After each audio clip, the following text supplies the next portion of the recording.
تو پہلی شرط ہے ایجاب و قبول، دوسری شرط ہے مال، جسے شریعت میں مہر سے تعبیر کیا گیا ہے، اور اموالکم کی اضافت ضمیر کم کی طرف کی گئی ہے، یعنی تمہارے مالوں کے ذریعے سے جہیز کا رد ہو گیا، یعنی شادی میں مال مرد خرچ کرے گا، عورت نہیں۔ نہ جانے یہ بیماری مسلمانوں میں کہاں سے آ گئی کہ وہ پورا خرچہ لڑکی والوں سے کرواتے، لڑکی کتنی پڑھی لکھی کیوں نہ ہو، جہیز ماں باپ کو دینا ضروری ہے۔ یہاں اللہ تبارک و تعالی یہ فرما رہا ہے کہ مال مرد خرچ کرے گا، عورت نہیں، اس سے جہیز کا رد ہو گیا۔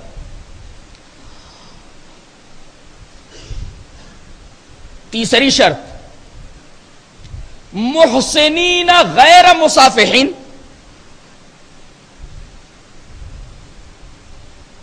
یعنی نکاح کا مقصد دائمی قبضہ ہو، جس سے حلال مروجہ کا رد ہو گیا۔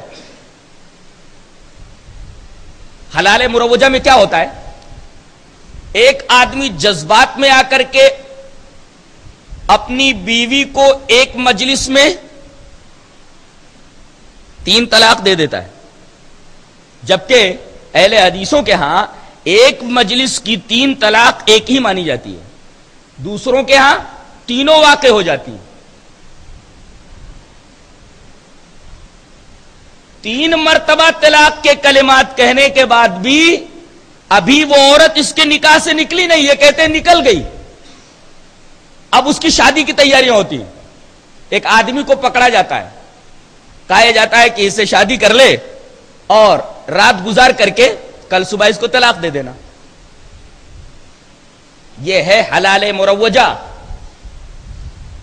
بدترین قسم کا گناہ ہے یہ، اس لیے کہ وہ عورت جس کے لیے حلال تھی اس کے لیے حرام کر دی گئی، اور جس کے لیے حرام تھی اس کے لیے حلال کر دی گئی،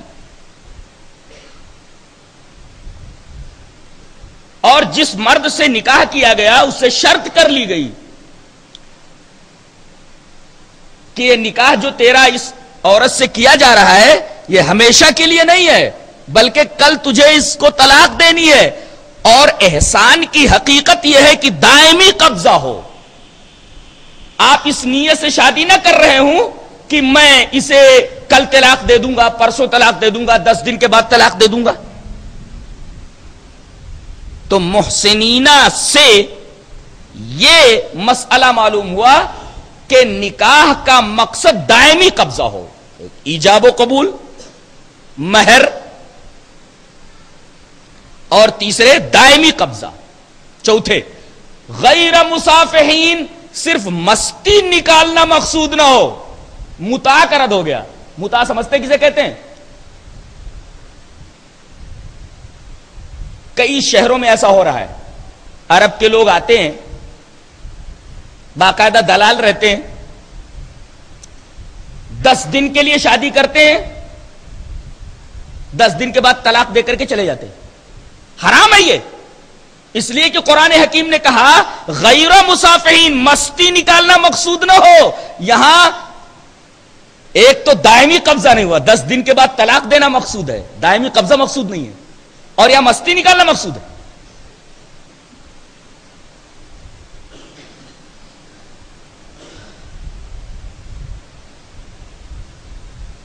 ایک اور شرط، ولا متخذی اخدان، چوری چھپے آشنائی کرنے والے نہ ہوں۔ اس سے 2 باتیں معلوم ہوئی کہ شادی گواہوں کی موجودگی میں ہو، گواہ ضروری ہے، اور ایک اور مسئلہ معلوم ہوا ولا متخذی اخدان سے کہ ولی کا ہونا ضروری ہے۔ جب تک ولی اجازت نہ دے لڑکی اپنی مرضی سے کہیں شادی بھاگ کر نہیں کر سکتی۔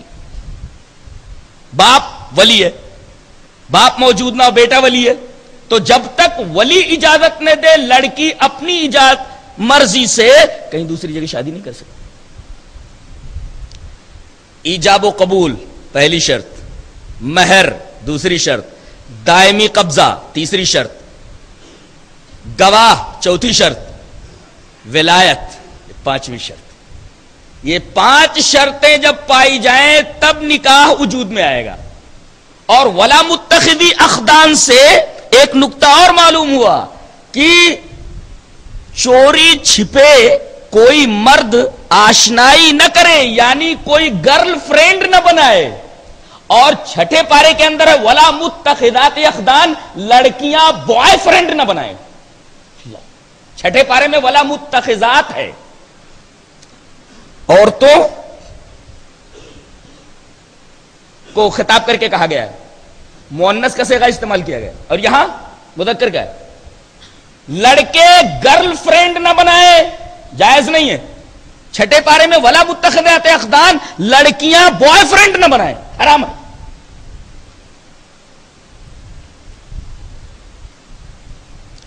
تو نکاح کی یہ 5 شرطیں ہیں. یہ 5 شرطیں جب وجود میں آئیں گی تب نکاح ہوگا.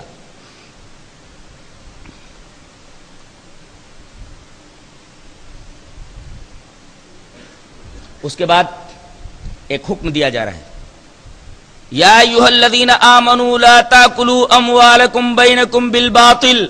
اے ایمان والو، تم اپنے درمیان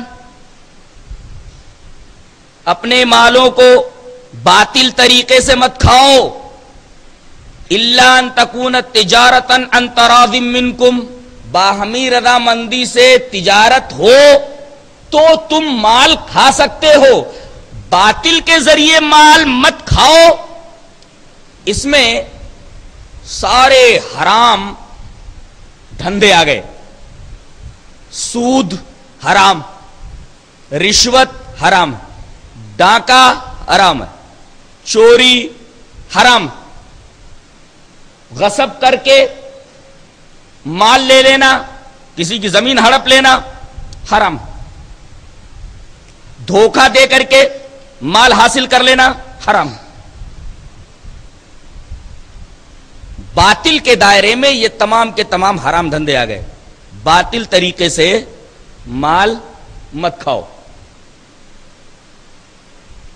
اس کے بعد کا حکم ولا تقتلوا انفسکم، اپنے آپ کو قتل مت کرو. خودکشی حرام ہے، خودکشی کو حرام قرار دیا گیا. اس کے بعد ایک عجیب مسئلہ بیان کیا جا رہا ہے، ان تجتنبوا کبائر ما تنہون عنہ نکفر عنکم سیئاتکم. گناہ کی 2 قسمیں ہیں، گناہ کبیرہ اور گناہ صغیرہ. بڑے گناہ اور چھوٹے گناہ. یہ بڑے گناہ کسے کہتے ہیں اور چھوٹے گناہ کسے کہتے ہیں؟ اچھی طرح جان لیجئے. بڑے گناہ کسے کہتے ہیں؟ جس بد عملی کے اوپر شریعت نے حد مقرر کی ہو، بڑا گناہ ہے. شریعت میں اس پر سخت وعید آئی ہو، وہ بڑا گناہ ہے. اس بد عملی کے اوپر لعنت کی گئی ہو، وہ بڑا گناہ ہے. شریعت نے حد مقرر کی ہو. حد مقرر کرنے کا مطلب جانتے ہو؟ جیسے چوری کی حد کیا ہے؟ ہاتھ کاٹ لیا جائے. تو ایسے افعال، ایسے اعمال جن کے کرنے پر شریعت نے حد مقرر کی ہے، زانی کو سنسار کر دیا جائے تو زنا بڑا گناہ ہوا. چوری ایسی بدعملی ہے کہ اس پر ہاتھ کاٹنے کی حد ہے تو چوری بڑا گناہ ہے. تو جس گناہ کے اوپر، جس بدعملی کے اوپر شریعت نے حد مقرر کی ہو، وہ بڑا گناہ ہے. اس کے اوپر جہنم کی وعید ہو کہ یہ گناہ کرو گے تو جہنم میں جاؤ گے، وہ بھی بڑا گناہ ہے. اور جس بدعملی کے اوپر لعنت فرمائی گئی ہو کہ اس پر اللہ کی لعنت ہے یا اس کے رسول کی لعنت ہے یا انسانوں کی لعنت ہے یا ملائکہ کی لعنت ہے، تو ایسے گناہ بھی، ایسے اعمال بھی گناہ کبیرہ کے دائرے میں آتے ہیں. تو گناہ کبیرہ کسے کہیں؟ جس بدعملی کے اوپر شریعت میں حد مقرر ہو، شریعت میں اس بدعملی کے اوپر جہنم کی وعید آئی ہو،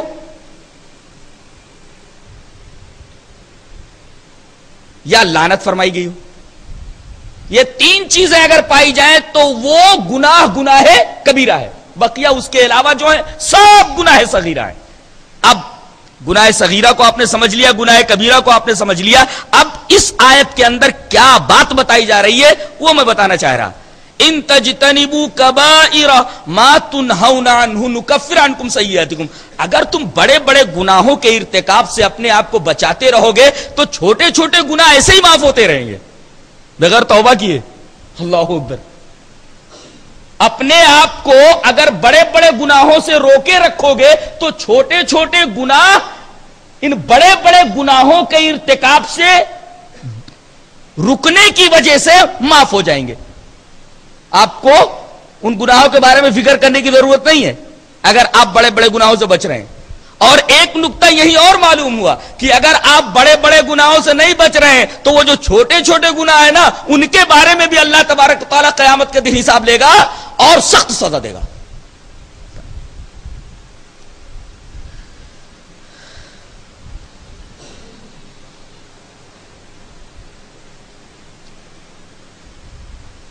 اس کے بعد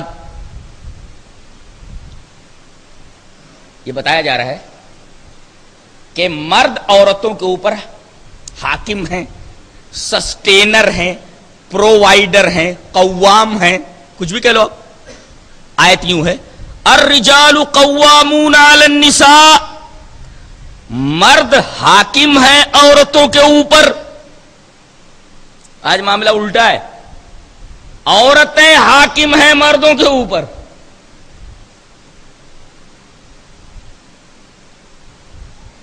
یہ ہماری کمزوری اور ہمارے ڈھیلے ہونے کی وجہ سے ہے. اب آپ ڈھیلے پڑیں گے وہ تو تمہارے اوپر سوار ہو جانے والی. جبکہ یہاں قرآن میں کہا گیا ہے کہ مرد عورتوں کے اوپر قوام ہیں. اور اس کی دو وجہیں بتائی گئی کہ اللہ نے مردوں کو عورتوں پر قوام کیوں بنایا ہے. اس کے دو سبب ہیں. ایک سبب تو وہابی ہے اور ایک سبب عرضی اور کسبی ہے. وہابی سبب کیا ہے کہ مردوں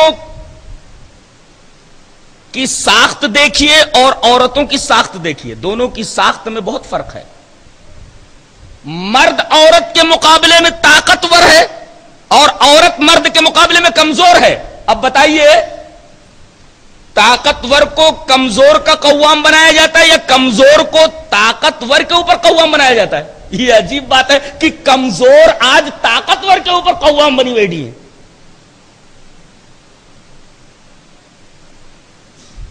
مرد عورت کے مقابلے میں طاقتور ہے اور طاقتور کو قوام بنایا جاتا ہے، کمزور کو قوام نہیں بنایا جاتا. تو ایک تو ساخت کے اعتبار سے ہے جو فطری ہے.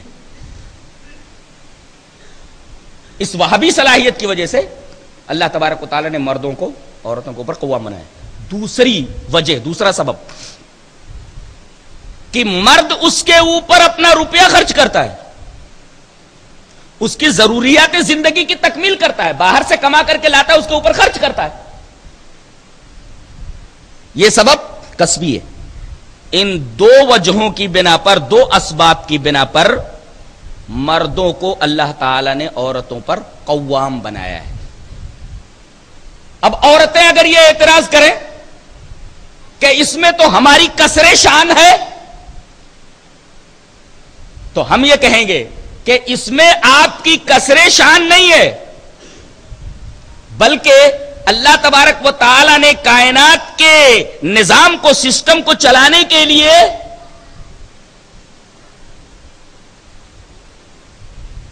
یہی مناسب سمجھا ہے. اس لیے کہ غور کرو تو ہر اجتماعی نظام میں کوئی نہ کوئی سربراہ ہوتا ہے کہ نہیں؟ ایک کمپنی ہوتی ہے، اس کا ایک سربراہ ہوتا ہے. ایک کالج ہوتا ہے، اس کا ایک سربراہ ہوتا ہے. ایک ہائی اسکول ہوتا ہے، اس کا ایک سربراہ ہوتا ہے. ایک مسجد ہوتا ہے، اس کا ایک متولی ہوتا ہے. تو ہر اجتماعی نظام کا ایک سربراہ ہوتا ہے. فوجی نظام اس کا کمانڈر ان چیف ہوتا ہے. بتائیے اگر فوجی نظام کے اندر کمانڈر ان چیف نہ ہو، لڑائی لڑی جا سکتی ہے؟ گویا کام کو اچھی طریقے سے آگے بڑھانے کے لیے ہر نظام کے اندر کسی سربراہ کا ہونا لازمی ہے. جیسے فوجی نظام میں وہ بھی ایک اجتماعی نظام، ایسے ہی خانگی اور آئلی نظام میں بھی ایک سربراہ کا ہونا ضروری ہے، ورنہ خانگی اور آئلی نظام تباہ ہو کر کے رہ جائے گا. اس طرح جیسے فوجی نظام کے اندر کوئی سربراہ ہے، کوئی کمانڈر ان چیف نہ ہو تو فوجی نظام تباہ ہو جائے گا. اب بتائیے 20 لاکھ فوج ہے، ایک خاص بٹالین کے اوپر ایک کمانڈر بنا دیا گیا. اس کا یہ تھوڑی مطلب ہے کہ اس کے تحت جتنے بھی فوجی ہیں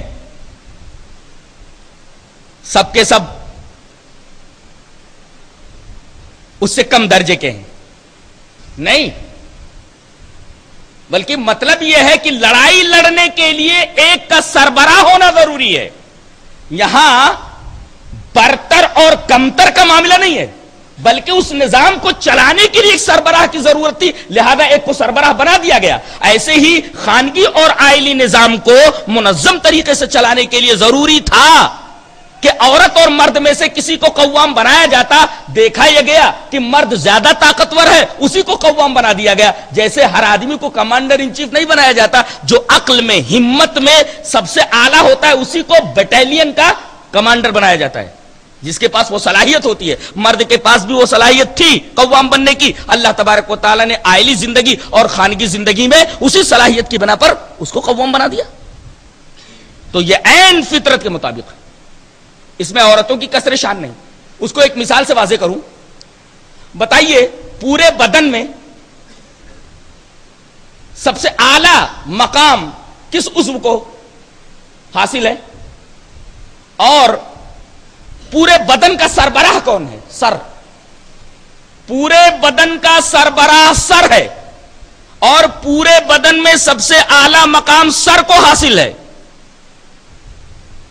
سر کٹ جائے تو آدمی زندہ رہے گا، لیکن اس کا یہ مطلب تھوڑی ہے کہ ہاتھ کی کوئی اہمیت نہیں ہے، پیر کی کوئی اہمیت نہیں ہے.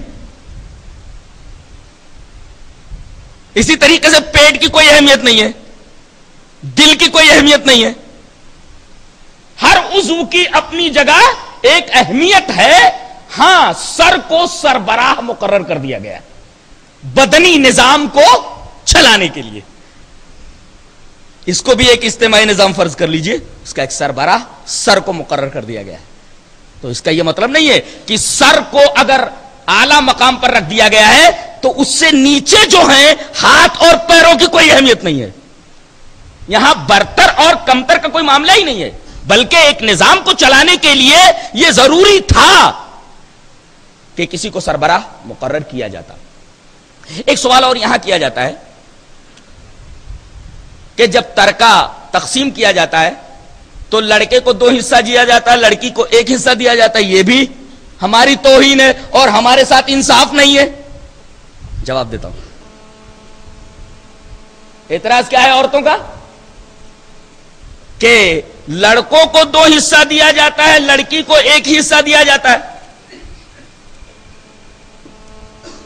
یہاں بھی ترکے کی تقسیم کے باب میں بھی ہمارے ساتھ عدل نہیں کیا گیا، ہمارے ساتھ انصاف نہیں کیا گیا.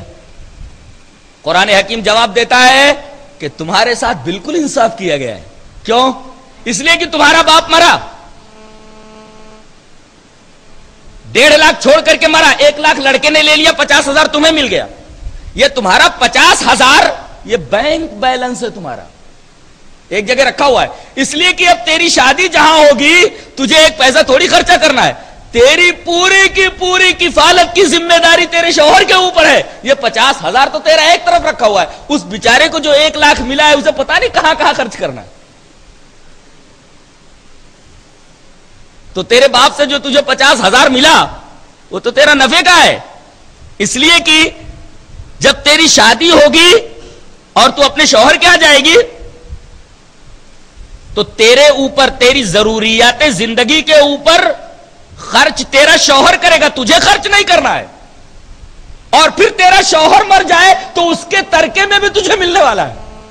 تو ہر طرف سے تو لوٹ رہی ہے اور کہہ رہی ہے میرے ساتھ انصاف نہیں ہو رہا ہے، میرے ساتھ عدل نہیں ہو رہا ہے. قرآن نے کہا کہ تیرے ساتھ مکمل انصاف ہو رہا ہے، تیرے ساتھ مکمل عدل کیا جا رہا ہے.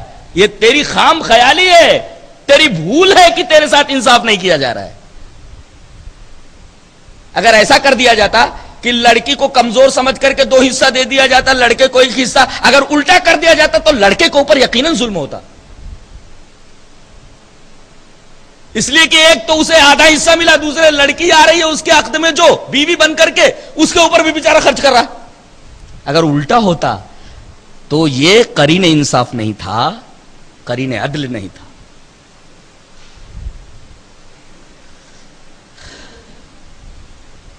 ایک سوال عورت یہاں اور کرتی ہے، کہتی ہے کہ مردوں کو 4 عورتیں رکھنے کی اجازت ہے تو ایک عورت کو 4 مرد رکھنے کی اجازت کیوں نہیں ہے؟ ایسا سوال کرتے ہیں لوگ، ایسے سوالات آتے ہیں.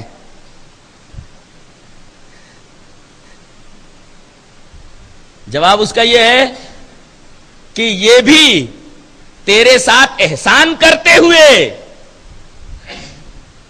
ایسا حکم دیا گیا ہے کہ تو 4 مردوں سے شادی نہیں کر سکتی. یہ اللہ کا احسان ہے تیرے اوپر، اس لیے کہ یہ بتا تو صنف نازک ہے یا نہیں، مرد کے مقابلے میں تو کمزور ہے کہ نہیں ساخت کے اعتبار سے؟ بولے کمزور ہوں. بتا 4 مردوں کو خوش رکھنے کی تیرے اندر طاقت ہے؟ اگر ایک کو خوش رکھے گی تو 3 ناراض رہیں گے. کوئی نہ کوئی اس میں تجھ سے ناراض رہے گا ہی. تیرا خانگی نظام پورا برباد ہو کر کے رہ جائے گا، تباہ ہو کر کے رہ جائے گا. تجھے تو ایک کو خوش رکھنا بھاری پڑتا ہے، 4 کو تو کہاں خوش رکھے گی؟ ایک پرابلم تو یہاں ہے. دوسرے وہ 4 شوہر آپس میں لڑ جائیں گے، ایسے مواقع آئیں گے تو ہمیشہ تو خانگی زندگی کے اندر تماشا ہی ہوتا رہے گا. اس وجہ سے عین فطرت یہی قرار دیا گیا کہ مرد کو 4 شادیوں کی اجازت دی جائے، عورت کو صرف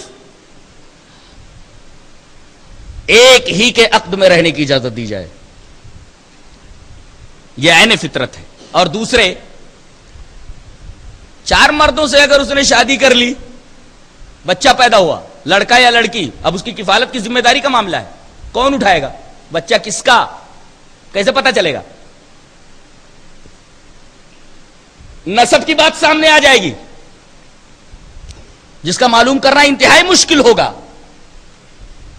اب جب نسب معلوم نہیں ہوگا تو کفالت کی ذمہ داری کس کے اوپر ڈالی جائے گی؟ اٹکل تو ڈالی نہیں جا سکتی، یہ تو ظلم ہوگا کہ بچہ کسی کا ہو اور کفالت کوئی کرے. ایک لطیفہ ہے، لوگ کہتے ایک واقعہ ہے کہ امام ابو حنیفہ رحمت اللہ علیہ کے پاس ایک عورت آئی اور اس نے کہا کہ اگر ایک عورت 4 مردوں سے شادی کر لے تو کیا حرج ہے؟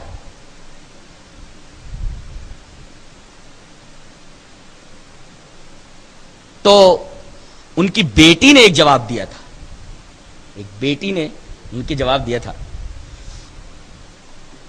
غالباً جواب اس طریقے کا تھا کہ 4 عورتوں کے دودھ نکلوا کر کے ایک جگہ ڈال دیے گئے، ملا دیا گیا اور کہا تو پتہ لگاؤ کون سا دودھ کون سی عورت کا ہے. نہیں پتہ لگایا جا سکتا. اس طریقے سے اس لڑکی نے معاملہ حل کیا تھا. ایسے ہی معاملہ وہاں بھی ہے. یہ پتہ کیسے چلے گا کہ یہ لڑکا کس کا ہے، یہ لڑکی کس کی ہے؟ لہذا قرآن حکیم نے جو یہ اصول بنایا ہے، یہ اصول عین فطرت کے مطابق ہے. ایک گہرا نقطہ اور بھی یہاں ہے کہ عورت دین میں بھی ناقص ہے، دین میں بھی نصف ہے اور عقل میں بھی نصف ہے. اور یہ میڈیکل سائنس نے بھی بتا دیا ہے کہ مرد کا دماغ عورتوں کے دماغ کے مقابلے میں 4 گنا زیادہ ہے. یہ میڈیکل سائنس نے ابھی تحقیق کر کے بتایا ہے کہ مرد کا دماغ عورت کے دماغ کے مقابلے میں 4 گنا زیادہ تیز رفتار ہے. پتا چلا وہ 4 رکھ سکتا ہے. یہ تو سائنس بھی بتاتی ہے اور سائنس بھی اجازت دیتی ہے. تو اب آدھا تو دین میں یہ کم ہے اور آدھا عقل میں کم ہے. اور ایک میں کتنے پاؤں ہوتے ہیں, کتنے ربو ہوتے ہیں؟ 4. گویا ایک مرد کے مقابلے میں یہ 1 پاؤں ہے, 1 ربو ہے. برابر 1 ربو ہے.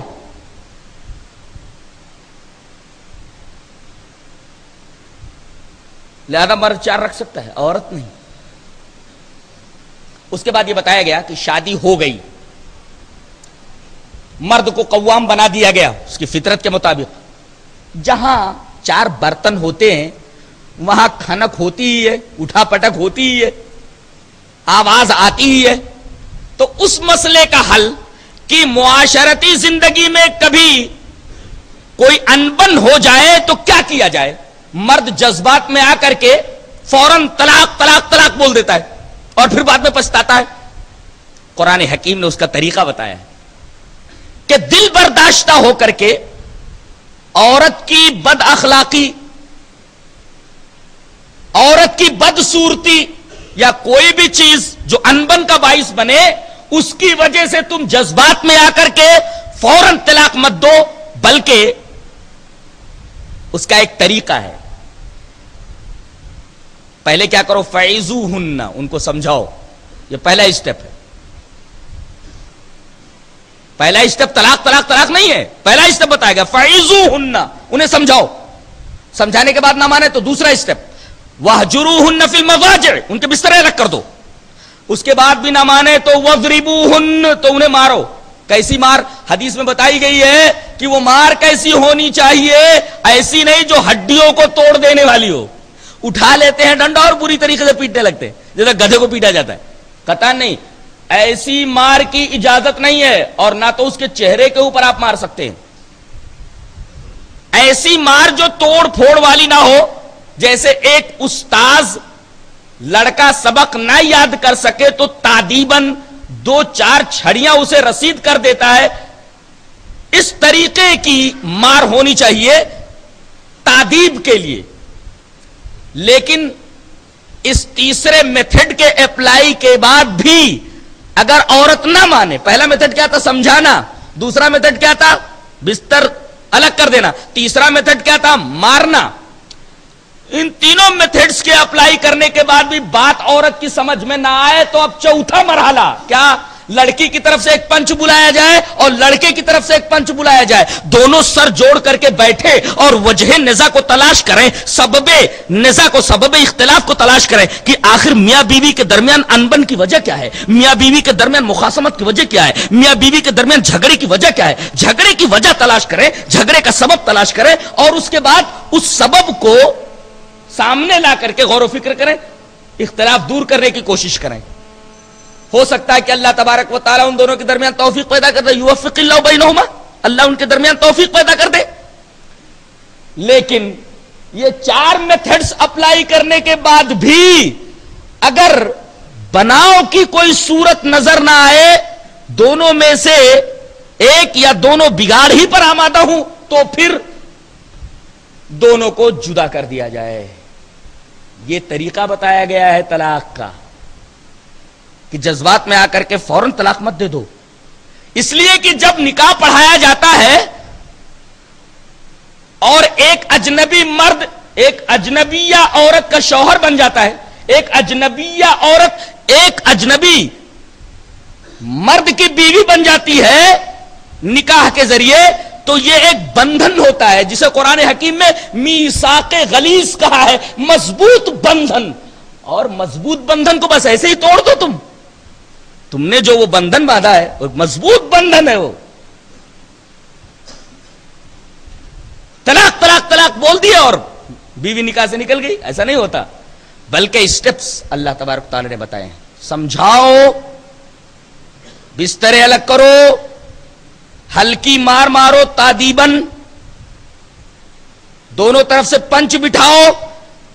یہ 4 صورتیں اختیار کرنے کے بعد بھی اگر معاملہ نہ جم سکے تو 5ویں مرحلے میں دونوں کو الگ کر دیا جائے. کتنا شاندار معاشرتی اصول بیان کیا گیا ہے. اگر یہ اصول آدمی پیش نظر رکھے تو خانگی زندگی کے اندر بگاڑ نہ آئے. اس کے بعد کچھ حقوق اللہ بیان کیے جا رہے ہیں اور کچھ حقوق العباد. اللہ کا سب سے بڑا حق کیا ہے بتایا گیا, وَاعْبُدُوا اللَّهَ وَلَا تُشْرِكُوا بِهِ شَيْئًا. اللہ کا سب سے بڑا حق یہ ہے کہ اس کے ساتھ کسی کو شریک نہ کیا جائے اور صرف اسی کی عبادت کی جائے. یہ اس کا حق ہے. اس کے بعد کس کا حق ہے؟ معاش حقوق العباد میں وبالوالدین احسانا, ماں باپ کے ساتھ حسن سلوک. والجار ذی القربى, تمہارے وہ پڑوسی جو قریبی ہیں. دیکھو پڑوسی کی کتنی قسمیں ہیں. اگر آپ کا پڑوسی اجنبی ہے تو اس کا ایک حق آپ کے اوپر ہے, حق جوار, پڑوس میں رہتا ہے نا, چاہے وہ مسلم ہو چاہے غیر مسلم ہو. اور اگر وہ مسلمان ہے تو 2 حق, ایک تو حق جوار اور ایک حق اسلام. اور اگر وہ رشتہ دار ہے تو 3 حق, ایک تو حق جوار پڑوس ہونے کا حق, دوسرے حق اسلام مسلمان ہونے کا حق, تیسرے حق قرابت رشتہ داری کا حق. 3 حقوق آپ کے اوپر عائد ہو گئے. تو اللہ کا حق کیا ہے؟ حقوق اللہ میں سب سے بڑا حق اللہ کا کیا ہے کہ صرف اسی کی عبادت کی جائے اور اس کے ساتھ کسی کو شریک نہ کیا جائے. اس کے بعد حقوق العباد کے اندر ماں باپ کا حق سب سے زیادہ ہے, پھر پڑوسیوں کا ہے والجار ذی القربى والجار الجنب.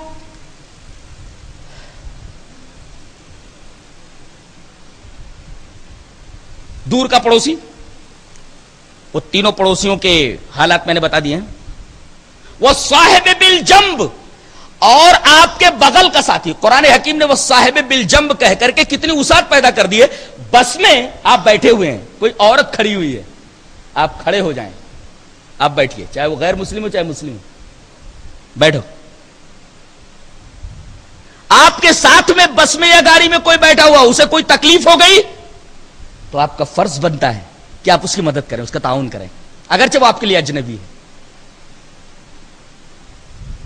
آپ کی دکان میں آپ کے نوکر صاحب بالجنب ہے, آپ کے پہلو کے ساتھی. جنب بنے پہلو, وہ صاحب بالجنب جو آپ کے پہلو کے ساتھ رہتے ہیں. اب آپ کرسی کے اوپر بیٹھے ہوئے ہیں دکان میں, تو وہ کبھی ادھر آتا ہے کبھی ادھر آتا ہے, آپ کے پہلو ہی میں تو رہتا ہے. لہذا ملازم بھی نوکر بھی وہ صاحب بالجنب کے دائرے میں آگے, وہ آپ کے حسن سلوک کے مستحق ہے. بس میں آپ کا ساتھی, ریلوے میں آپ کا ساتھی, سفر میں آپ کا ساتھی, ہوائی جہاز میں آپ کا ساتھی, اس کے حقوق آپ کے اوپر ہیں. دکان میں جو آپ کے نوکر ہیں, کھیت میں جو آپ کے کام کرنے والے ہیں, آپ کی کمپنی میں جو ورکرز ہیں, یہ سارے کے سارے وہ صاحب بالجنب کے دائرے میں آ گئے. اللہ تبارک و تعالیٰ نے ایک لفظ بول کر کے کتنا وسیع مفہوم اس کے اندر پرو دیا, سمو دیا. ان سب کے ساتھ آپ حسن سلوک کریں. اس کا مطلب یہ ہوا کھیت میں کام کرنے والا جو آپ کا نوکر ہے اس کے ساتھ آپ حسن سلوک کریں. آپ کی دکان میں کام کرنے والا جو نوکر ہے اس کے ساتھ بھی حسن سلوک کریں, بھائیو جیسا. بس میں آپ کے ساتھ کوئی اجنبی ہو, وہ آپ کے پہلو کا ساتھی ہو گیا, اس کے ساتھ بھی آپ حسن سلوک کریں. کیسی کیسی تعلیم دیتا ہے قرآن حکیم اللہ. اور آخر میں کہا گیا وما ملکت ایمانکم, وہ عورتیں کہ جو تمہارے ہاتھوں کے تحت ہیں, یعنی تمہاری لونڈیاں ہیں, تمہاری بیویاں. اب لونڈیوں کو تصور تو نہیں ہے فی الحال, اب تمہارے ہاتھوں کے تحت کون ہے؟ تمہاری بیویاں. اور وہ صاحب بالجنب کے اندر تو بدرجہ اولا وہ آ گئی, اس لیے کہ سب سے قریب آپ کے پہلو میں سب سے زیادہ قریب تو بیوی ہی ہے. بتایا گیا کہ اس کے ساتھ بھی سب سے زیادہ حسن سلوک کیا جائے, ماں باپ اور پڑوسی کے بعد.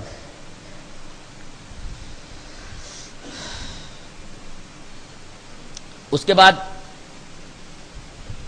بتایا جا رہا ہے کہ 3 چیزیں اللہ تبارک و تعالیٰ کو بہت ناپسند ہے, یہ کسی کے اندر نہیں ہونی چاہیے. وہ 3 چیزیں کون سی ہیں؟ کہا گیا ایک تو تکبر, ایک تو تکبر, یہ اللہ تبارک و تعالیٰ کو پسند نہیں. ان اللہ لا يحب من كان مختالا فخورا, فخر اللہ تبارک و تعالیٰ کو پسند نہیں.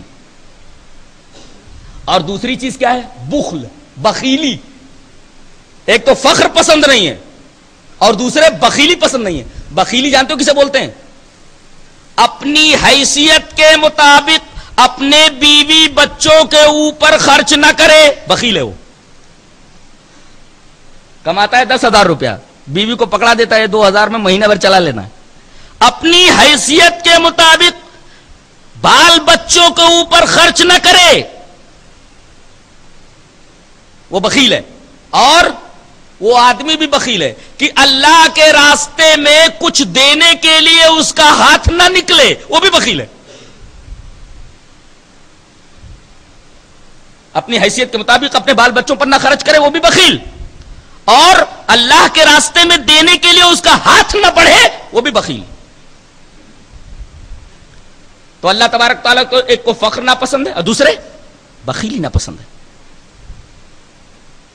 اور تیسرے وَيَكْتُمُونَ مَا آتَاهُمُ اللَّهُ مِنْ فَضْلِهِ، اللہ نے جو اپنا فضل دیا ہے اس کو چھپاتے ہیں. وہ کیسا چل رہا ہے، دکان کیسی چل رہی ہے؟ ارے بڑا برا حال ہے، کسٹمرز تو دکھتے نہیں دن بھر، حالانکہ خوب مال بنا رہا ہے، وہ بہت پیسے کھینچ رہا ہے.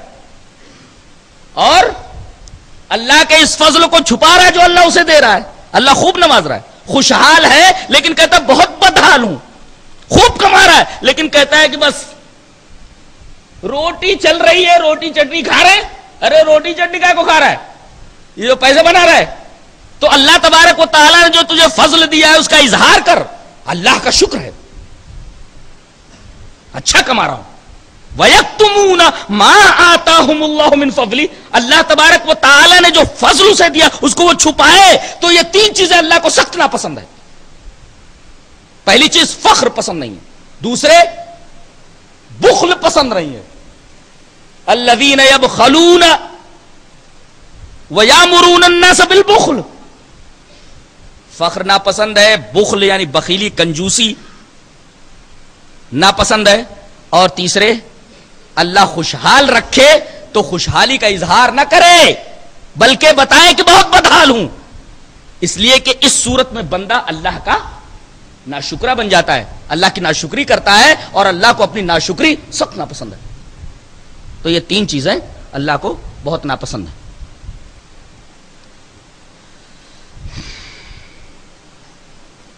اس کے بعد بتایا گیا کہ کبھی کبھی ایسا ہوتا ہے کہ آدمی سفر میں ہوتا ہے، پانی نہیں ملتا. اب بغیر وضو کے تو نماز ہوتی نہیں ہے، اب کیا کرے؟ کہتے تیمم بنا لے. فَإِن لَّمْ تَجِدُوا مَاءً فَتَيَمَّمُوا صَعِيدًا طَيِّبًا،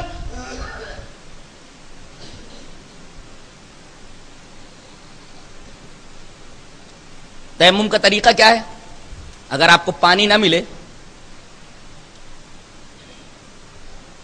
اور آپ کو نماز ادا کرنی ہے یا آپ بیمار ہیں، اگر آپ پانی سے وضو کرتے تو بیماری کے بڑھ جانے کا اندیشہ ہے، تب بھی آپ تیمم کر سکتے ہیں.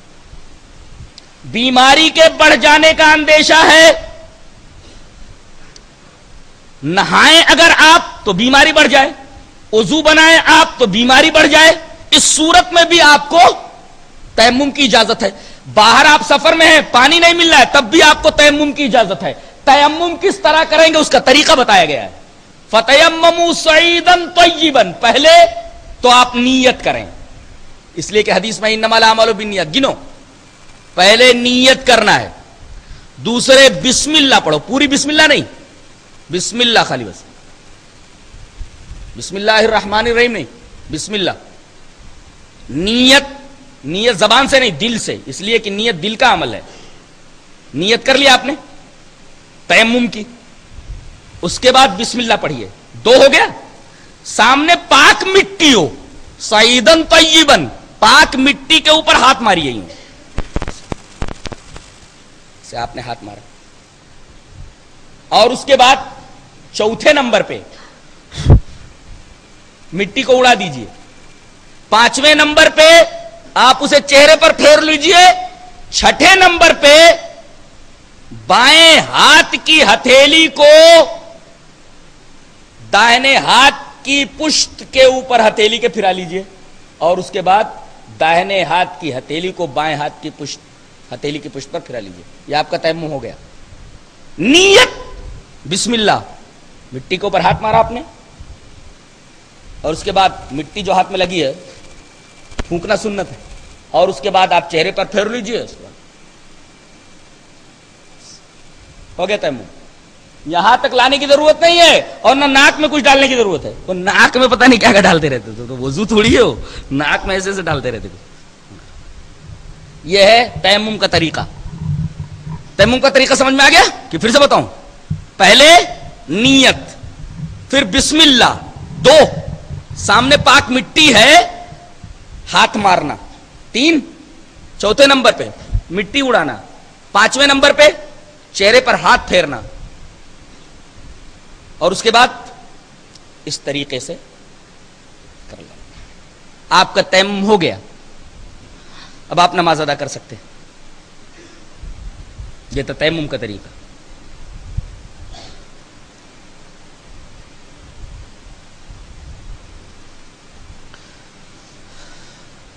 اس کے بعد اللہ تبارک و تعالی نے فرمایا کہ یہودیوں کے اندر ایک بیماری آ گئی تھی, اور یہ بیماری آج مسلمانوں میں بہت عام ہے. اللہ اکبر. کیا الم تر الی الذین اوتوا نصیبا من الکتاب یؤمنون بالجبت. یہ یہودی جنہیں کتاب دی گئی تھی یہ جبت کے اوپر ایمان لاتے ہیں. جبت کی مختلف تفسیریں کی گئی ہیں. خلاصہ اس کا یہ ہے کہ جادوگری کرنا یہ بھی جبت ہے, ٹونے ٹوٹکے کرنا یہ بھی جبت کے دائرے میں ہے, جیوتش یہ بھی جبت کے دائرے میں آ گیا, فال نکالنا یہ بھی جبت کے دائرے میں آ گیا, کسی بابا کے پاس جا کر کے مستقبل کے احوال معلوم کر لینا یہ بھی جبت کے دائرے میں آتا ہے. تعویذ, گنڈے, یہ ساری کی ساری چیزیں جبت کے دائرے میں آ گئی. اور جانتے ہیں جب کوئی قوم اخلاقی میدان میں دیوالیہ ہو جاتی ہے تو یہ سب کام کرتی ہے. کتنی عورتیں اپنی عزت گنوا بیٹھی ہیں باباؤں کے پاس جا کر کے. کتنے لوگ ہیں جو فٹ پاتھ پہ آ گئے ہیں باباؤں کے رقموں کے مطالبہ کرنے کی وجہ سے, گھر برباد ہو گئے. بتایا گیا کہ یہ یہودیوں کا طریقہ ہے. یہ اس پر ایمان والوں کو ایمان نہیں لانا چاہیے, ایمان لانے والوں کو اس کے قریب بھی نہیں جانا چاہیے. یہ یہودیوں کا طریقہ ہے جو جبت کے اوپر ایمان لاتے ہیں, اور جبت کے دائرے میں یہ ساری چیزیں آ گئی.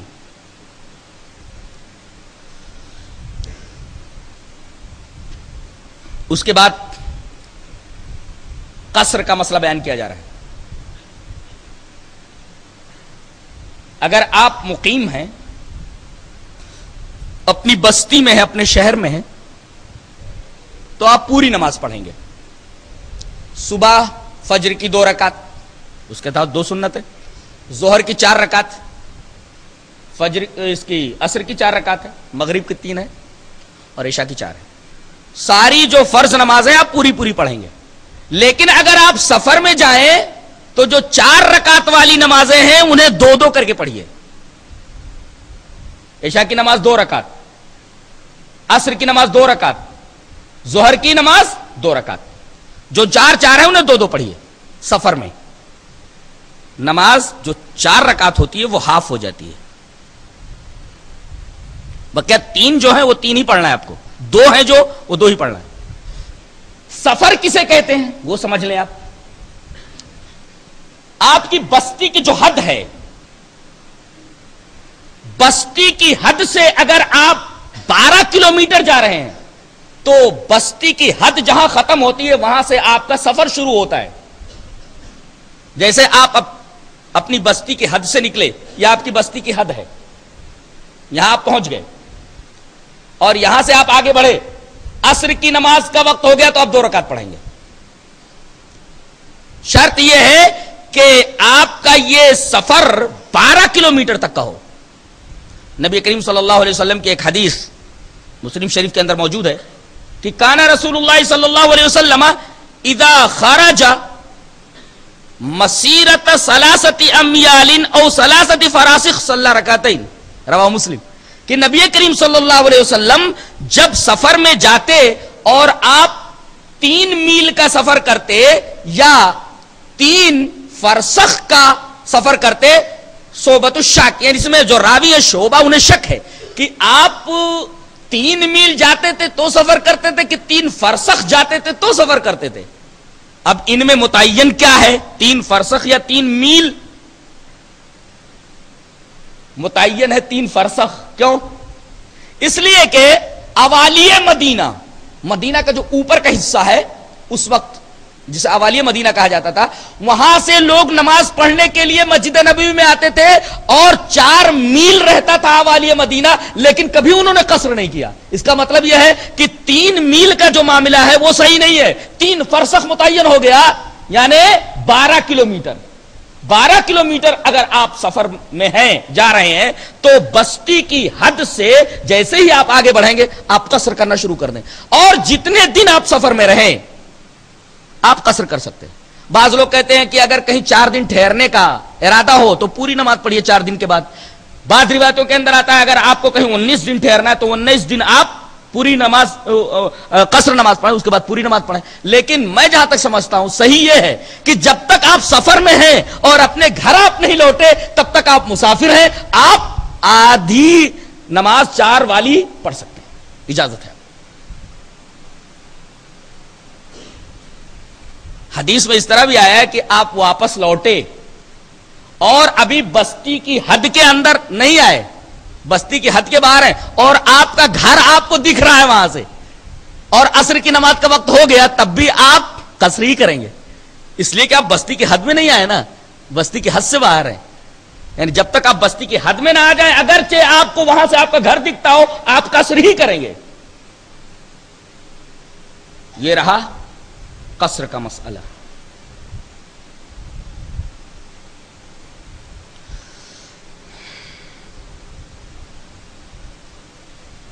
اس کے بعد ایک بہت اہم بات بتائی جا رہی ہے کہ اللہ تبارک و تعالی سارے گناہ بخش دے گا اگر چاہے گا تو. صرف ایک گناہ ایسا ہے جس کو وہ نہیں بخشے گا. اچھا ایک سوال کرتا ہوں میں آپ سے، سب سے بڑا نیک عمل کون؟ سب سے بڑا نیک عمل کون اللہ تبارک و تعالیٰ کی نگاہ میں؟ توحید. توحید. اللہ تبارک و تعالیٰ کو توحید بہت محبوب ہے. اس کے مقابلے میں شرک ہے. اسی شرک کرنے والے کے بارے میں فرمایا گیا کہ اس کو تو میں کسی قیمت پر نہیں بخشوں گا. شرک کے اوپر کوئی کمپرومائز نہیں ہے. اللہ ایسے لوگوں سے کلام ہی نہیں کرے گا، اور جس سے اللہ کلام نہ کرے قیامت کے دن سوال ہی نہیں ہے اسے جنت میں جانے کا. جہنم میں جائے گا. اللہ نے فرمایا ان اللہ لا یغفر ان یشرک به ویغفر ما دون ذلک لمن یشاء، بے شک اللہ مشرک کو نہیں بخشے گا، اس کے علاوہ جس بھی گنہگار کو چاہے بخش دے. شرک کی 4 قسمیں ہیں، شرک فی العلم، شرک فی التصرف، اور شرک فی العبادہ، اور ایک شرک فی العادہ. یہ 4 قسم کی شرک ہے. شرک فی التصرف کا مطلب کیا ہے کہ اللہ کے علاوہ اور کوئی ہے جو بگڑی بنا سکتا ہے. جیسے بعض مسلمانوں کا یہ عقیدہ ہے کہ باباؤں کے پاس بھی، یہ جو قبروں میں ہیں ان کے پاس بھی پاور ہے، یا فلاں ولی کو، فلاں پیر کو یہ پاور ہے کہ وہ بنا سکے، بگاڑ سکے، نفع دے سکے، نقصان پہنچا سکے. اگر اس طریقے کا عقیدہ ہے تو وہ شرک فی التصرف میں مبتلا ہے. اور ایک ہے شرک فی العلم. شرک فی العلم کا مطلب کیا ہے؟ جیسے اللہ تبارک و تعالیٰ کو غیب کا علم ہے، ایسے بابا کو بھی غیب کا علم ہے، وہ بھی بتا دیتے ہیں کیا کھا کر آیا ہے، تیرے گھر میں کیا ہے، تیرے مکان میں کہاں خزانہ گڑا ہوا ہے، وغیرہ وغیرہ. یہ شرک فی العلم ہے. یعنی یہ عقیدہ رکھنا کہ اللہ کے علاوہ کوئی اور بھی غیب کا علم رکھتا ہے تو یہ شرک فی العلم ہے. کوئی بنا سکتا ہے، بگاڑ سکتا ہے، نفع یا نقصان پہنچا سکتا ہے، وہ تو شرک فی تصرف ہے. اور اللہ کے علاوہ کوئی غیب کا علم جانتا ہے وہ شرک فی العلم کا مرتکب ہے. اور ایک شرک فی العبادہ. جتنی بھی مراسم عبودیت اللہ کے لیے خاص ہیں، اللہ کے لیے یا اللہ کے گھر کے لیے خاص ہیں، وہ اللہ کے گھر کے علاوہ یا اللہ کے علاوہ کسی کے لیے کرے تو وہ شرک فی العبادت ہے۔ مثلا سجدہ اللہ کے لیے خاص، کسی اور کے لیے اگر کرتا ہے تو شرک کرتا ہے۔ رکوع اللہ کے لیے، کسی اور کے لیے کرتا ہے تو شرک کرتا ہے۔ قیام اللہ کے لیے خاص، کسی اور کے لیے کرتا ہے تو شرک کرتا ہے۔ اللہ کے گھر کا صرف طواف ہونا چاہیے، اگر کسی قبر کا طواف کرتا ہے تو شرک کرتا ہے وہ، اس لیے کہ یہ طواف اللہ تبارک و تعالیٰ کے گھر کے لیے خاص ہے۔ ایسے ہی ایک ہی پتھر ہے جس کو ہم چوم سکتے ہیں محبت سے، ایک ہی پتھر ہے جس کو پیار سے ہم ہاتھ لگا سکتے ہیں۔ وہ پتھر کون سا ہے؟ حجر اسود ہے۔ اور کسی پتھر کو آدمی چومنے لگے تو حرام ہے، وہ شرک ہے۔ اسی طریقے سے ایک گھر ہے جس کو غسل دیا جاتا ہے محبت سے، کون سا گھر ہے وہ؟ کعبہ۔ اب اگر کوئی کہے کہ قبر کو دھل کر کے اس کا جو غسالہ ہے، پانی ہے، وہ بھی تبرک کے طور پر استعمال کیا جا سکتا ہے، شرک کا مرتکب ہے وہ، اس لیے کہ نہلانا کسی گھر کو اللہ کے گھر کے علاوہ جائز نہیں ہے۔ طواف اللہ کے گھر کے علاوہ کسی اور جگہ کا جائز نہیں ہے۔ بوسہ دینا حجر اسود کے علاوہ کسی پتھر کو جائز نہیں ہے۔ محبت سے کسی اور پتھر کو چھونا حجر اسود کے علاوہ جائز نہیں۔ آپ ایک سوال یہاں کر سکتے ہیں کہ آخر وہ پتھر کائے کو وہاں رکھا ہوا ہے کہ لوگ اعتراض کریں کہ مسلمان بھی پتھر پوجتا ہے، کائے کو رکھا ہوا ہے وہ؟ سوال کر سکتے ہیں آپ نا، اس کا جواب بڑا پیارا دے رہا ہوں تو لے کر کے جاؤ۔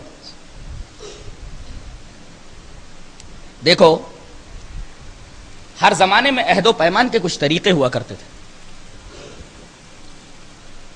عہد ابراہیمی میں عہد و پیمان کا طریقہ یہ تھا کہ میدان میں ایک پتھر رکھ دیا جاتا تھا۔ عہد ابراہیمی میں عہد و پیمان کا طریقہ کیا تھا؟ میدان میں ایک پتھر رکھ دیا جاتا تھا اور لوگ آ کر کے اس پتھر کو چھوتے تھے اور الگ ہٹ جاتے تھے۔ مطلب کیا ہوتا تھا؟ یعنی جو بات زیر غور ہے، جن جن لوگوں نے پتھر کو چھوا ہے سب لوگ اس بات سے متفق ہیں۔ یہ عہد ابراہیمی میں عہد و پیمان کا اصول تھا۔ اب حضرت ابراہیم علیہ السلام نے وہ کالا پتھر، بعض لوگ کہتے جنت سے آیا ہے، وہ پتھر اٹھا کر کے وہاں رکھ دیا ہے۔ اس کا ایک مقصد تو یہ ہے کہ بھئی آپ کو 7 چکر لگانا ہے، کوئی پوائنٹ ہونا چاہیے نا جہاں سے آپ چکر شروع کریں اور جہاں چکر ختم ہو۔ تو ایک تو وہ بتاتا ہے کہ پوائنٹ یہ ہے، یہیں سے آپ حجر اسود کو بوسہ دے کر کے یا چھو کر کے چکر شروع کریں، 3 چکر ذرا آ کر جس کو رمل بولتے، اور بقیہ کے 7 چکر میڈیم، یہیں سے شروع کریں، یہیں پر آئے 1 چکر ہو گیا، پھر یہاں سے چلے یہاں آئے 2 چکر ہو گیا، یہاں سے چلے پھر یہیں آ گئے 3 چکر۔ ایسے ہی ایک تو یہ پوائنٹ ہے کہ یہیں سے چکر شروع ہوتا ہے، یہیں آ جاؤ تو 1 چکر پورا ہو گیا۔ ایک مقصد تو اس کا یہ ہے وہاں رکھنے کا، اس وجہ سے وہاں رکھا ہوا۔ اور دوسرا مقصد، عہد ابراہیمی میں وہ جو طریقہ تھا عہد و پیمان کا، اس کو بھی قائم رکھا گیا، اس لیے کہ اس گھر کو بنانے والا کون؟ اللہ کا خلیل حضرت ابراہیم علیہ السلام، کہ انہوں نے وہ پتھر رکھ دیا ہے عہد و پیمان کے لیے، کہ جیسے کوئی عہد و پیمان کیا جانا ہوتا تھا تو پتھر میدان میں رکھ دیا جاتا تھا، جو اس پر ہاتھ رکھتا تھا وہ اس بات سے متفق ہوتا تھا۔ حضرت ابراہیم نے وہ پتھر وہاں رکھ دیا کہ دنیا کے جن جن لوگوں کو توحید سے محبت ہو وہ آ کر کے ذرا اس پتھر کے اوپر اپنے ہاتھ رکھتے جائیں، تاکہ گواہی بن جائے عہد و پیمان کا جو اصول میں نے بنایا تھا، عہد و پیمان کا جو طریقہ تھا وہ یہاں ظاہر ہو جائے کہ جو آدمی اس پتھر کے اوپر ہاتھ لگائے گا وہ یہ بتا رہا ہے، ظاہر کر رہا ہے کہ میں موحد ہوں اور جان دے دوں گا مگر توحید کو نہیں چھوڑوں گا، یہ تجھ سے عہد کر رہا ہوں میں۔ اس وجہ سے وہ پتھر رکھا ہوا ہے۔ تو یہ جو 2 بنیادی وجہیں ہیں یہ تو ہمارے سامنے ہی ہے، اس وجہ سے وہ پتھر رکھا ہوا، اس کا رکھا جانا وہاں ضروری ہے۔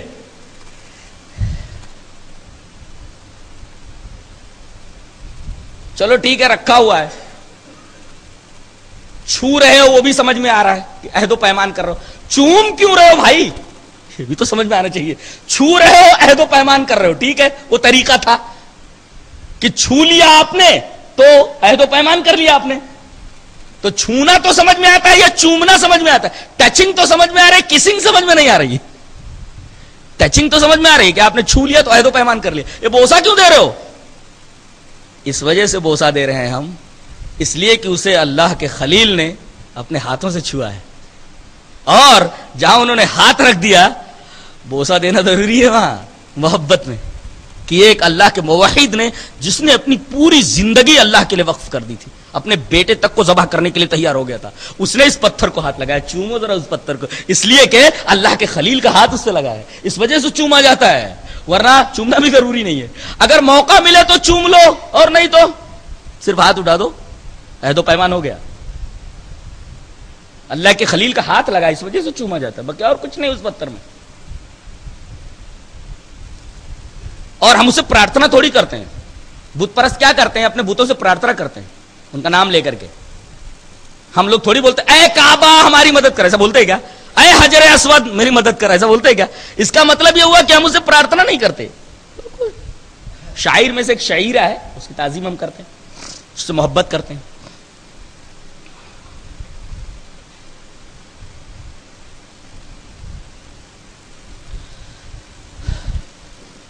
تو ایک ہوا شرک فی التصرف، اللہ کے علاوہ کوئی اور بنا بگاڑ سکتا ہے، اللہ کے علاوہ کسی کو غیب کا علم ہے، شرک فی العلم، شرک فی العبادہ، عبادت کے جتنے مراسم اللہ کے لیے خاص ہیں کسی اور کے لیے، اور یہ تو وہ شرک فی العبادت۔ ایک ہے شرک فی العادت، عادت کے طور پر شرک، وہ کیا ہے؟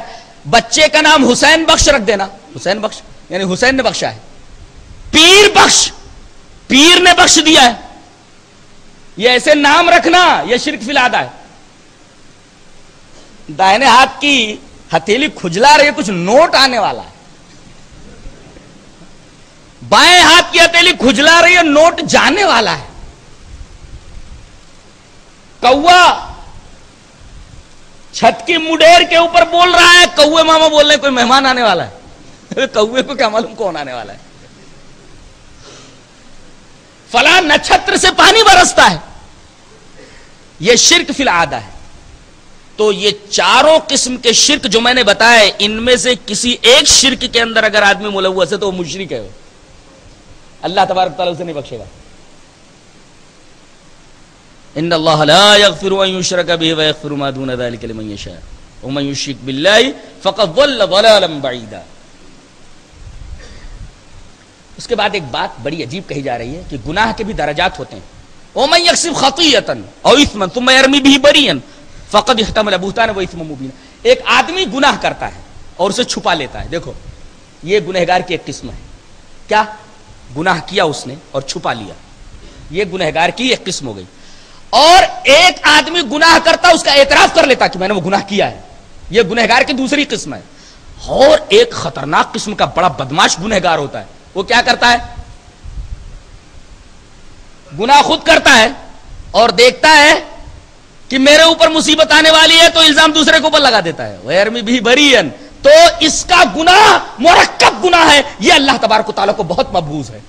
گناہوں کے درجات ہیں، گناہ کرے آدمی چھپا لے، ایک قسم کا گنہگاری ہے، گناہ کرے اعتراف کر لے میں نے کیا ہے، یہ دوسرے قسم کا گنہگار۔ تیسرے قسم کا گنہگار چونکہ مرکب گناہ کا مرتکب ہے، اللہ کو بہت ہی مبغوض ہے ایسا گنہگار کہ گناہ خود کرے اور دوسرے کے اوپر ڈال دے۔ اس کے اندر دو گناہ ہو گئے، ایک تو وہ گناہ جو اس نے کیا ہے اور دوسرے الزام لگانے کا گناہ ہو گیا، دو گناہ ہو گئے۔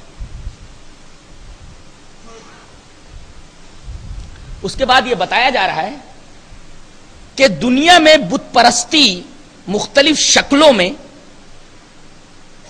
کیسے وجود میں آئی، یہ دیوی، یہ دیوتا، یہ مختلف شکلیں کیسے ہوئی؟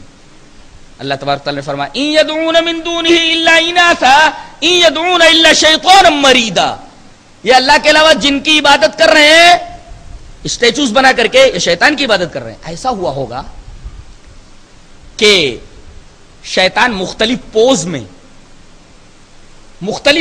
میں شیطان کیسا ہوتا ہے؟ بہت بدصورت ہوتا ہے، اسٹیچوز دیکھو کیسے کیسے رہتے. تو مختلف شکلوں میں یہ کمزور ایمان والوں کے سامنے, کمزور عقیدے والوں کے سامنے آیا, اور کچھ اپنی کرشمہ کاریاں دکھائی ہوں گی, ما فوق الادراک باتیں لوگوں کے سامنے پیش کی ہوں گی. ارے لوگوں نے کہا ارے یہ تو بہت پہنچا ہوا ہے. اب جو تصویر اس نے پیش کی تھی, پوز کی تھی, لوگوں نے کہا کہ ارے وہ تو بہت پہنچا ہوا تھا, اب اس کی تصویر انہوں نے بنا لی, اس کا اسٹیچو بنا لی, لگے پوجنے. اب دوسری جگہ پہنچا, دوسرے پوز میں, اور کچھ ما فوق الادراک باتیں ان کے سامنے پیش کی. ارے کہا یہ تو بہت پہنچا ہوا ہے, اس شکل کا ہے, اس کی اس طرح مورتی بنا لی گئی اور پوجا شروع ہوئی. اس طرح مختلف جگہوں پر ڈھیلے ڈھالے عقیدے رکھنے والے لوگوں کے سامنے الگ الگ شکلوں میں پہنچا اور کرتب دکھائے, لوگوں نے اسے پہنچا ہوا سمجھا, اس کی مورتی بنائی, اس کا اسٹیچو بنایا اور دھڑا دھڑ پوجا ہونے لگی. در حقیقت شیطان کی پوجا ہے. ان یدعون الا شیطانا مریدا, اللہ کے علاوہ یہ جو پوجا ہو رہی ہے جن کے ساتھ, شیطان مردود کی پوجا ہو رہی ہے. بعض جگہ عورتوں کی پوجا ہوتی ہے, جیسے عرب میں عزا دیوی کی پوجا ہوتی ہے. تو عزا ایک عورت کا بت تھا, عرب میں عزا کی پوجا ہوتی. اللہ نے فرمایا یہ تو عورت ہے. اچھا یہ بتاؤ کہ کامل العقل کون؟ بولے مرد. ناقص العقل کون؟ بولے عورت. بولے کامل العقل ناقص العقل کے سامنے جھکتا ہے تو بڑی اچھی بات ہے. بڑا چھوٹے کے سامنے جھک رہا ہے, مرد اور عورت کے سامنے. مرد کی عقل کامل, وہ کامل العقل, عورت کی عقل ناقص, ناقص العقل. کامل العقل ناقص العقل کے سامنے جھک رہا ہے, یہ تو اس کی مردانیت, اس کی مردانگی کی توہین ہے. اس کے بعد کہا کہ شیطان کا ایک فریب بڑا خطرناک ہے. اس فریب میں, اس پھندے میں جو آ گیا اس کی دنیا برباد ہو جاتی ہے اور آخرت بھی برباد ہو جاتی ہے. اتفاق سے اگر دنیا بن گئی لیکن آخرت تو برباد ہو ہی جاتی. کیا؟ وَلَأُضِلَّنَّهُمْ وَلَأُمَنِّيَنَّهُمْ, میں انہیں گمراہ کر دوں گا ضرور بھی ضرور. شیطان بولتا ہے میں انہیں ضرور بھی ضرور گمراہ کر دوں گا. اچھا گمراہ کرنے کا آغاز میں کیسے کروں گا؟ وَلَأُمَنِّيَنَّهُمْ, انہیں آرزوؤں میں مبتلا کر دوں گا. ارے ابھی بڑی عمر پڑی ہے, ابھی گناہ کر لو, بعد میں توبہ کر لیں گے. ابھی شباب ہے کر لو خطائیں جی بھر کے. کیا بولتا ہے؟ ابھی شباب ہے کر لو خطائیں جی بھر کے, پھر اس مقام پہ عمر رواں ملے نہ ملے توبہ کر لیں گے بعد میں بوڑھے ہوں گے. تو ابھی تو جوان ہے, کر لینا.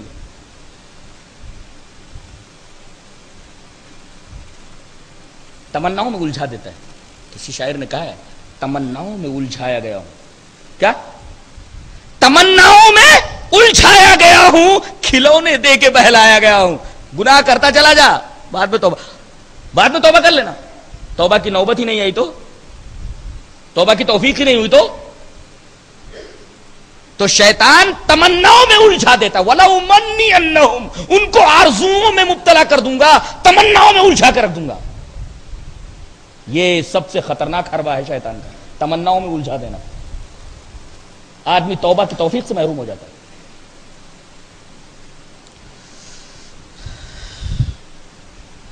اس کے بعد ایک بڑی عجیب بات فرمائی جا رہی ہے.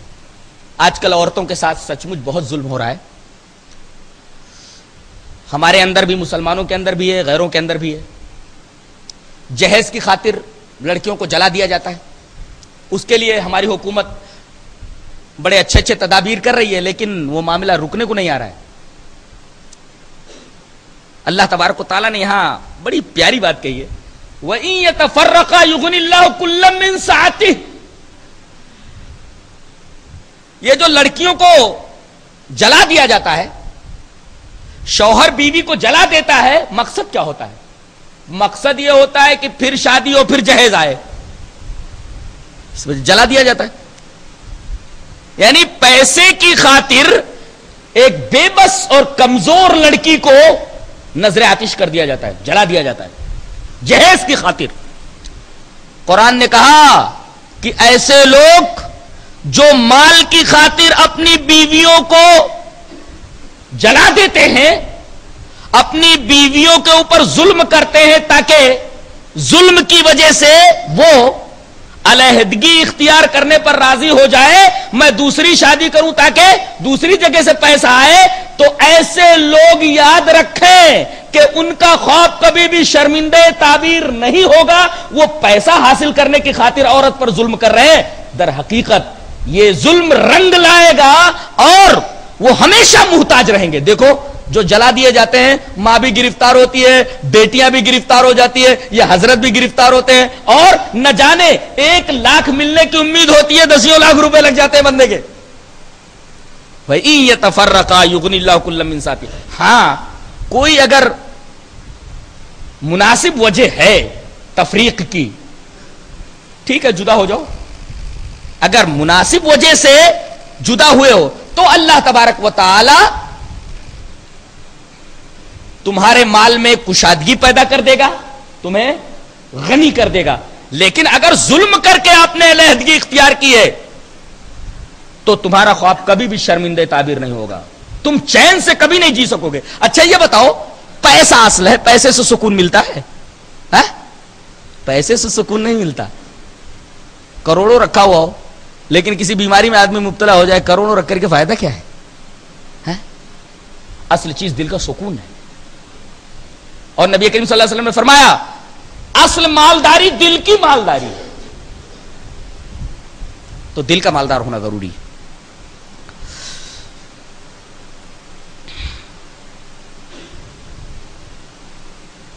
اس کے بعد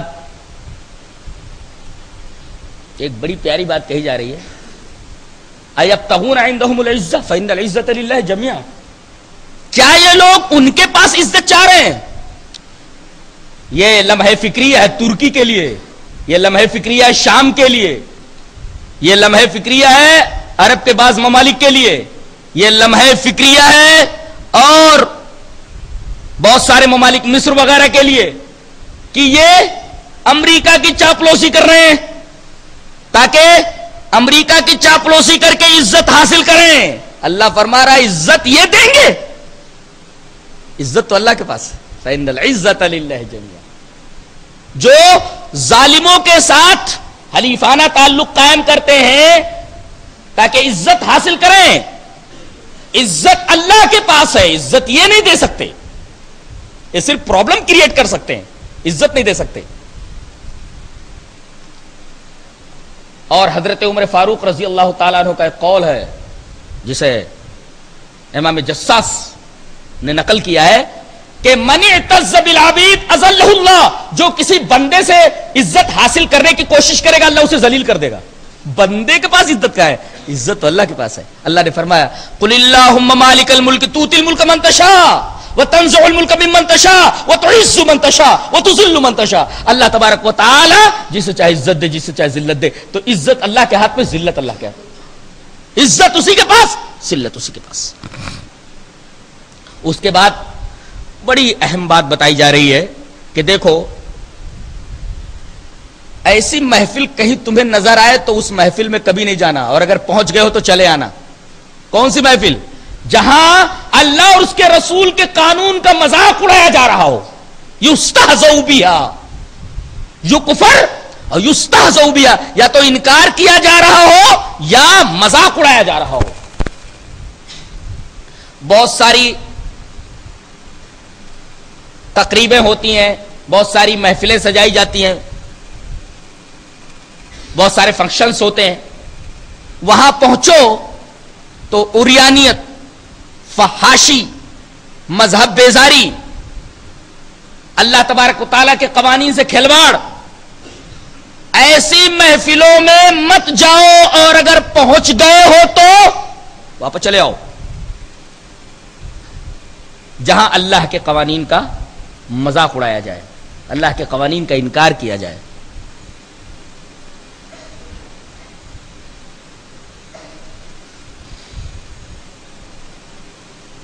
اور یہیں سے ایک نکتہ اور نکلا. بہت سارے لوگ بعض شعراء کو بہت پسند کرتے ہیں. جیسے ہم نے دیکھا کہ غالب کو لوگ بہت پسند کرتے ہیں، غالب کی شاعری کو. در حقیقت جو لوگ غالب کی شاعری سے شغف رکھتے ہیں یا تو ان کا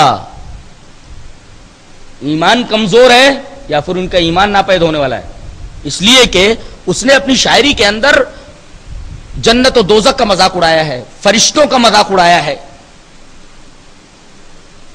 بہت ساری چیزوں کا اس نے مذاق اڑایا ہے۔ جنت و دوزخ کا مذاق اڑاتے ہوئے کہتا ہے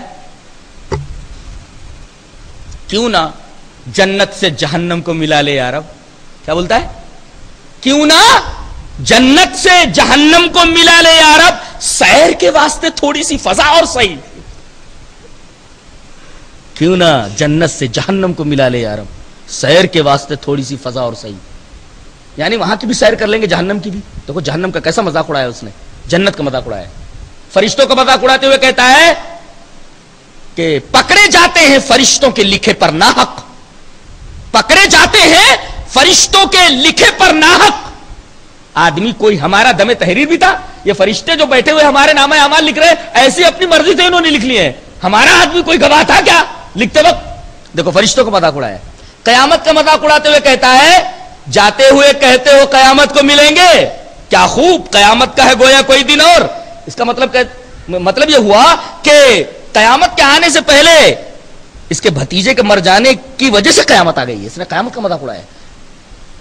بعض لوگ غالب کے اشعار کو حفظ کرنا فخر سمجھتے ہیں، در حقیقت ایسے لوگ بڑے بے نصیب ہیں اور محرومی قسمت والے ہیں کہ بجائے آیات قرآنیہ حفظ کرنے کے وہ ایسے لایانی اشعار یاد کرتے ہیں اور اس پر فخر محسوس کرتے ہیں۔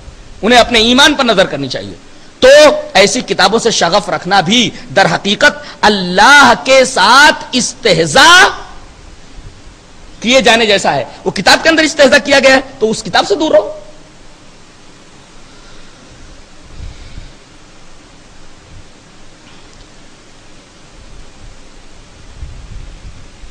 اس کے بعد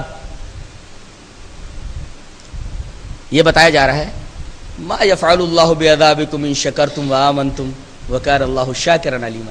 اللہ کو کیا پڑی ہے کہ تمہیں عذاب میں مبتلا کرے اگر تم اللہ کا شکریہ ادا کرو۔ ہم لوگوں نے شکریہ کا مطلب کچھ اور سمجھ لیا ہے۔ کیا بولتے ہیں ہم؟ اللہ کا شکر ہے، حالانکہ بندہ جب یہ بولتا ہے کہ اللہ کا شکر ہے تو شکر کا مطلب ہی نہیں سمجھتا۔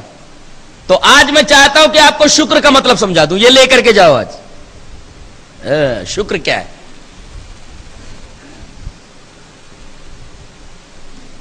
اللہ کی نعمت کا دل سے اعتراف کرے، زبان سے اس نعمت کا اقرار کرے،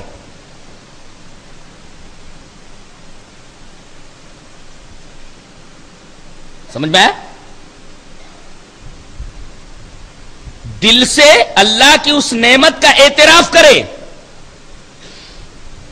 اور زبان سے اس نعمت کا اقرار کرے